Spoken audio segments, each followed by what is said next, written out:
Halo guys, ini merupakan tugas mata kuliah Hukum Pajak dengan dosen pengampu Bapak Ade Kurnia SHMH.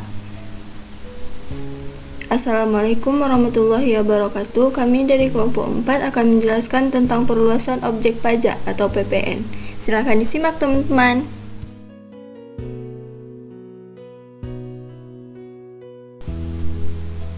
Pajak adalah iuran masyarakat kepada negara untuk kesejahteraan warga negara. Kesejahteraan ini diwujudkan dengan memberikan berbagai untuk pelayanan seperti rumah sakit, sekolah, dan pemadam kebakaran.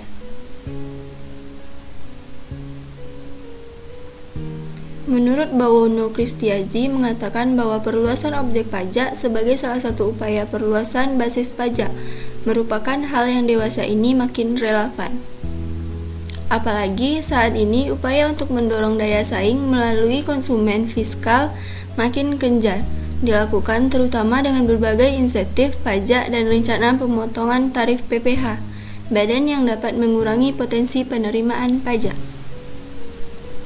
Menurut Nelmadin Nur menerangkan latar belakang pertama perluasan objek PPN disebabkan adanya distorsi ekonomi karena terjadinya tax incidence sehingga harga produk dalam negeri tidak dapat bersaing dengan produk impor. Apalagi pemungutan pajak selama ini dipandang tidak efisien karena pemberian fasilitas memerlukan surat keterangan bebas SKB dan surat keterangan tidak dipungut SKD yang menimbulkan biaya dan beban administrasi. Alasan lainnya yakni pengenaan objek PPN yang ada saat ini kurang mencerminkan rasa keadilan. Pasalnya, kelompok barang dan jasa ini dikonsumsi oleh golongan penghasilan yang berbeda, tetapi sama-sama dikecualikan dari pengenaan PPN.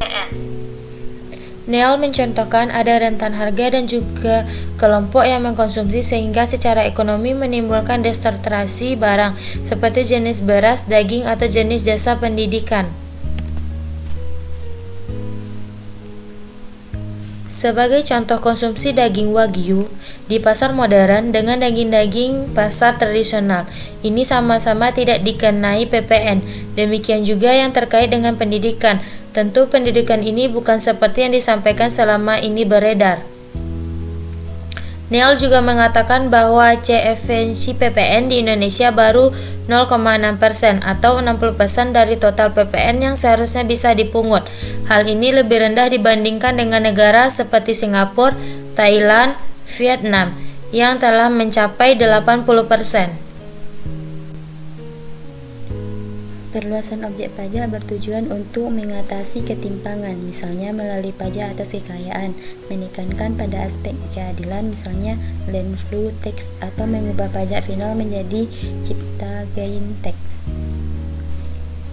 Selain itu, hal itu juga bisa dilakukan dengan mendorong reinvestasi dan mencegah praktik penangguhan dividen, misalkan ide pajak atas laba ditahan, maupun menyesuaikan dengan perkembangan mode bisnis, misalnya ide tentang pajak atas layanan.